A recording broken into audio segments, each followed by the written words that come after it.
जय जगदंब नमो आदेश। मी तन्वीताई पुणेकर आपल्या सर्वांचं सहर्ष स्वागत करते। सहर्ष स्वागत व सर्वांचे हार्दिक अभिनंदन सुद्धा मानते।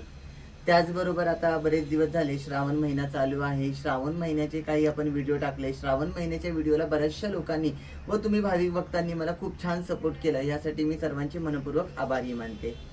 आता असा मुद्दा होता की श्रावण महिना चालू झाला, श्रावण महिन्याचे माझे 2-3 व्हिडिओचे अपलोड झाले, सर्व लोकांनी ते पाहिले। पण त्याचबरोबर मागच्या वर्षीचा श्रावण महिना म्हणजे 2024चा जो श्रावण महिना होता, ह्या 2024 मधल्या श्रावणच्या वेळेस आपण शिवकवच बऱ्याचशा भक्तांना दिले होते। बरेचसे भाविक भक्त आपल्या गादीवरती आले होते, त्यावेळेस त्यांनी शिवकवच धारण केले व शिवकवच घेऊन सुद्धा गेले होते। पण त्यानंतर असं झालं की शिवकवचाचा जो काही व्हिडिओ होता हा अपलोड करायला मला थोडा उशीरच झाला। आणि त्याचबरोबर मला मागील वर्षी ज्या काही भाविक भक्तांनी शिवकवच घेतले होते यांची कॉल येणं सुरुवात झाली।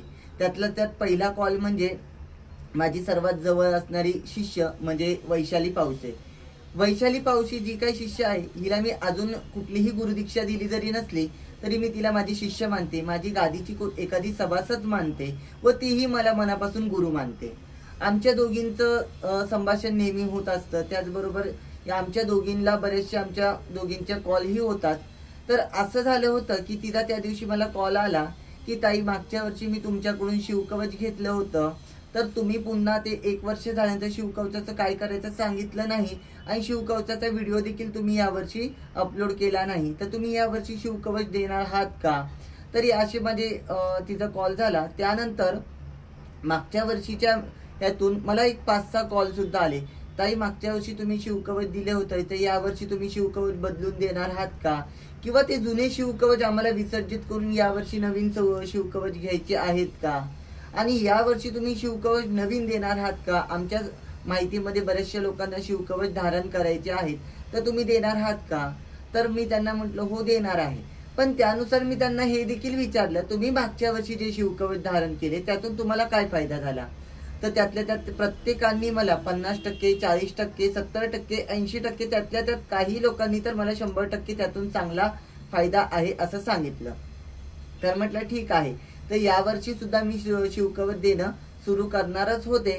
पण त्यातल्या त्यात या भक्तांचे कॉल आल्यानंतर मला अजून उत्साह वाटला, अजून आनंद वाटला व त्याच्यामध्ये मला असंही वाटलं की मागच्या वर्षीच्या प्रमाणे या वर्षी सुद्धा आपण त्याच्यामध्ये काही ऍडिशनल गोष्टी करून जर शिवकवच जर सर्वांना दिले, शिवकवचासोबत शरीर रक्षणासोबत वास्तू रक्षणासाठी जर काही गोष्टी दिल्या तर कितपत योग्य? तर वास्तू रक्षणामध्ये प्रत्येकाला शिवकवचासोबत वास्तूसाठी आपण एक कव्हाळ देणार आहोत। हे कव्हाळ भारून देणार आहोत म्हणजे सिद्ध करून देणार आहोत।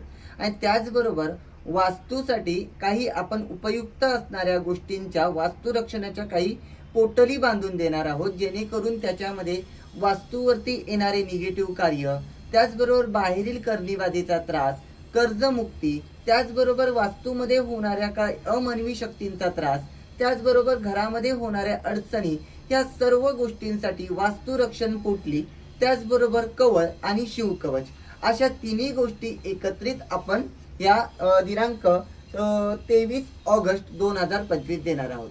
आता 23 तारखेला वार असणार आहे शनिवार आणि असणार आहे अमावस्या, ही म्हणजे शनी अमावस्या। आता ज्या भाविक भक्तांना शिवकवच सहित सर्वस्व गोष्टी घ्यायच्या आहेत किंवा शिवकवच आणि वास्तुरक्षण हे सर्वस्व घ्यायचं असणार आहे, या भाविक भक्तांना काय करावे लागणार आहे? तर मुळात म्हणजे 23 तारीख शनिवारी आपण हे जे काही देणार आहोत त्यासाठी तुम्हाला दिनांक 20 ऑगस्ट 2025 पर्यंत तुमच्या बुकिंग कन्फर्म करून घेणं गरजेचे आहे। त्यासाठी ह्याची दक्षिणा काय आहे आणि बुकिंग कशी करायची याची माहिती घेऊ। मुळात म्हणजे ह्याची संपूर्ण दक्षिणा 2600 म्हणजे 2600 रुपये मी ठेवलेली आहे। आता सर्वस्व लोक म्हणतील ताई मागच्या वर्षीप्रमाणे यावर्षी तुम्ही दक्षिणा जास्त ठेवलेली आहे, तर मागच्या वर्षी मी फक्त शिवकवच देत होते, शिवकवच्या व्यतिरिक्त मी कोणत्याही गोष्टी दिल्या नव्हत्या। तर यावर्षी मी या सर्वस्व गोष्टी अमावस्याच्या दिवशी देणार आहे। त्यामुळे मी तुमच्या वास्तूसाठी कव्हाळ भारून म्हणजे कवळ भारून देणार आहे, त्याचबरोबर सिद्ध पोटली देणार आहे, त्याचबरोबर शिवकवच देणार आहे। या तिन्ही गोष्टींची मी एकत्रित जुळवाजुळव केल्यानंतर त्याचा खर्च व त्यामागून मला उरणारे 2 रुपये याचा विचार करून मी 2600 रुपये दक्षिणा ठेवलेली आहे। आणि त्याचबरोबर मागच्या वर्षी शिवकवचासाठी जसं की श्रावण महिना संपल्यानंतर पुढील 3 महिने शिवकवचासाठी बुकिंग चालू होत्या, म्हणजे मधून अधून कोणी ना कोणीतरी शिवकवच घेत होतं। तर त्यासाठी मी आत्ता तसं ठेवलेलं नाही। ज्यांना शिवकवच घ्यायचं आहे त्यांनी दिनांक 20 ऑगस्ट 2025 पर्यंतच बुकिंग करणं कंपल्सरी आहे। त्यासाठी बुकिंग करण्यासाठी तुम्हाला 20 तारखेपर्यंत 2600 रुपये तुम्हाला दिलेल्या नंबरवरती पाठवायचे असतात।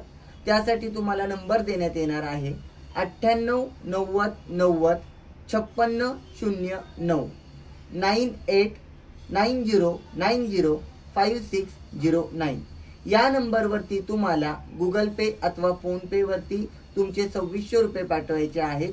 त्यानंतर 2600 रुपये पाठवून आम्हाला 93 22 16 16 नंबरवरती आम्हाला कॉल करायचा आहे। 9322161699 या नंबरवरती कॉल करून तुमची बुकिंग कन्फर्म करायची आहे। जर तुम्ही कॉल केल्यानंतर जरी बुकिंग केली तरीही चालेल, त्याला हरकत नाही। अगोदर कॉल करा, कॉल करून सविस्तर माहिती घ्या। माहिती घेतल्यानंतर मी जो काही नंबर आता सांगितला होता या नंबरवरती तुम्ही ऑनलाईन पेमेंट करायचा आहे। हा जो काही नंबर आहे हा मी खाली लिहून देणार आहे, तो तुम्ही वाचा आणि त्या नंबरवरती तुम्ही कॉल करून बुकिंग केली तरीही चालेल। त्याचबरोबर शिवकवच घेतल्यानंतर त्याच्या विधी काय असणार आहेत, शिवकवचासोबत काही साधना मंत्र देण्यात येणार आहेत, त्याचबरोबर त्याच्या काही उपयुक्त गोष्टी देण्यात येणार आहेत व शिवकवच पूर्ण 1 वर्षासाठी सिद्ध करून देणार आहे। तर हे जे काही शिवकवच वगैरे आहे हे कोण घेऊ शकतं, जे भाविक भक्त माझ्याकडे येऊन गेलेले आहेत हे देखील शिवकवच घेऊ शकतात, किंवा ज्या भाविक भक्तांनी माझ्याकडे अजूनपर्यंत आले नाहीत किंवा त्यांनी कोणतीही माझ्याकडून बांधणी घेतली नाही, माझ्याकडून कोणत्याही साधना घेतल्या नाहीत, अशी लोक सुद्धा नव्याने येऊ शकतात। मग त्याला हरकत नाही, कारण की माझ्या इथला नियम असा आहे की कोणत्याही गोष्टी माझ्या इथे करण्या अगोदर तुम्हाला माझ्या इथे येऊन बांधणी व साधना कराव्या लागतात। पण जी लोक जर शिवकवचासाठी आलेच नाही, सर्वप्रथम नव्याने येणार असतील, ती लोक सुद्धा शिवकवच व या सर्व गोष्टींचा फायदा घेऊ शकतात व येऊ शकतात व तुमच्या अडचणी सॉल्व्ह करू शकतात। त्याचबरोबर शिवकवचाची तारीख मी 23च का ठेवलेली आहे, मुळात मगातपासून माझ्या तोंडामध्ये 26 तारीख येते, त्यापासून मी क्षमा मागते। कारण की असं झालंय, गणपती जवळ आलेत, गणपतीचे वेध लागले असल्या कारणाने 26 तारीख सारखीच तोंडामध्ये यायला लागलेली आहे। तर दिनांक 23 ऑगस्ट 2025 हीच का ठेवलेली आहे आणि याच दिवसापर्यंत लिमिटेड का केलेलं आहे, कारण की असं झालं होतं मागच्या वर्षीच्या श्रावण महिन्यानंतर अक्षरशः डिसेंबर महिन्यापर्यंत 2-2 दिवसांनी लोकांची कॉल होते, ताई आम्हाला शिवकवच घ्यायचंय। मग माझ्या बॅच वेगळ्या ठेवून मला या शिवकवचासाठी वेगळा टाइम काढावा लागत होता, मग तो मला कुठेतरी टाइम ऍडजस्ट होत नव्हता। आणि यावर्षी असं झालेलं आहे, मागच्या वर्षीप्रमाणे यावर्षी काम दुप्पट पटीने वाढलेलं आहे, दुप्पट झालेलं आहे। तर यावर्षी मला हा सर्वस्व लोड झेपेल असं मला वाटत नाही। याकरिता मी दिनांक 23 ऑगस्ट 2025 वार शनिवार या दिवशीच मी शिवकवच देणार आहे आणि या दिवशीच सर्वांना शिवकवच घेण्यासाठी यायचं आहे। या दिवसाव्यतिरिक्त मी शिवकवच नंतर देणार नाही। तुम्हाला टाइम दिला जाईल, त्या टाइमामध्ये प्रत्येकाला यायचं आहे आणि प्रत्येकाने आपलं शिवकवच आपल्या वास्तूसाठी देणारं कार्य तुम्ही घेऊ शकता। त्याचबरोबर त्या दिवशी असणार आहे ती म्हणजे अमावस्या, आणि ही शनी अमावस्या आणि श्रावणातली अमावस्या। मग या अमावस्याला बऱ्याचशा गोष्टी सिद्ध करून केल्या जात असतं। या दिवशी बऱ्याचशा गोष्टींचे काही महत्व असतं, साधनेचं महत्व असतं। या दिवशी काही शरीरावरती काही बंधनं असतात, ती निघण्यासाठी काही कार्य जरी तुम्ही केलं तर या गोष्टींचा तुम्हाला अधिक फायदा होऊ शकतो। बुकिंग करायची आहे शिवकवचासाठी, त्यांनी सर्वांनी आपल्याकडे कॉल करावा, कॉल करून बुकिंग करावी। आणि हो, असंही आहे, या वर्षी मी लिमिटेड स्टॉक ठेवलेला आहे, म्हणजे 120 ते 25 ते जास्तीत जास्त 30 पर्यंत शिवकवच देणार आहे। याच्या व्यतिरिक्त जास्त शिवकवच मी देणार नाही, कारण की असं झालेलं आहे की मुळात पहिले 2 सोमवार संपलेत आणि या जे काही शिवकवच आहेत हे मला सोमवारच्या दिवशीच सिद्ध करावे लागत आहेत. तर आता 2 सोमवार संपलेत आणि आता उर्वरित फक्त माझ्या हातामध्ये 1 ते 2 सोमवार राहणारे आहेत. तर या दिवसामध्ये मला सर्वस्व शिवकवच सिद्ध करता येतील असं नाही, म्हणून मी लिमिटेड स्टॉक ठेवलेला आहे. लिमिटेडच आहे आणि लिमिटेड मध्ये असल्या कारणाने ज्यांना घ्यायचे आहेत त्यांनी लवकरात लवकर बुकिंग करून घ्या. जर 23 तारखेनंतर मी पुन्हा शिवकवच देणार नाही हे मी सगळ्यांना अतिशय कळकळी विनंती करून सांगते. कारण की मागच्या वर्षी झाले पण या वर्षी होणार नाही. मागच्या वर्षी सर्वांना सहकार्य केलं होतं मी, पण या वर्षी करू शकत नाही. तर याकरिता ज्यांना कोणाला शिवकवच घ्यायचे आहेत अशा लोकांनी 20 ऑगस्ट 2025 पर्यंत बुकिंग करावी.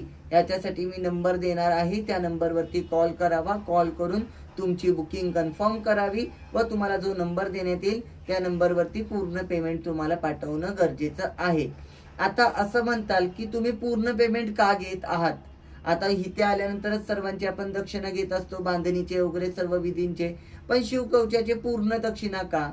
तर असं आहे, काही गोष्टी आणण्याकरिता मला तेवढे पैशाचीही आवश्यकता आहे आणि त्या गोष्टी मला बाजारामध्ये फुकट मिळणार नाहीत किंवा त्या गोष्टी मी बाजारातून मला काही असं नाही की तुमच्या आल्यानंतर द्या असं म्हणणारी लोक नाहीयेत. तर याकरिता या सर्व गोष्टी आणण्याकरिता मला पुरेशा पैशाची आवश्यकता असेल, लक्ष्मीची आवश्यकता असेल. त्याकरिता तुम्हाला 20 तारखेपर्यंत पूर्ण पेमेंट करावं लागेल. 20 तारखेपर्यंत ज्यांचं पेमेंट येईल त्यांनाच मी 23 तारखेला शिवकवच देईल, त्याच्यानंतर शिवकवच देणार नाही. याची सर्वांनी खात्री घ्यावी व शिवकवचासाठी आपली नोंदणी करावी. आपली नोंदणी करण्यासाठी 93 22 16 16 99 9322 161699 या नंबरवरती कॉल करावा. कॉल करून तुमची संपूर्ण माहिती घ्यावी व 98 90 90 56 09 या नंबरवरती तुमची दक्षिणा गुगल पे अथवा फोन पे ला पाठवून द्यावी. तर सर्वांनी शिवकवचाचा लाभ घ्यावा व सर्वांना येणाऱ्या गणपतीच्या म्हणजे गणेश चतुर्थीच्या व गणपती आगमनाच्या हार्दिक हार्दिक शुभेच्छा. सर्वांना जय जगदंब, नमो आदेश.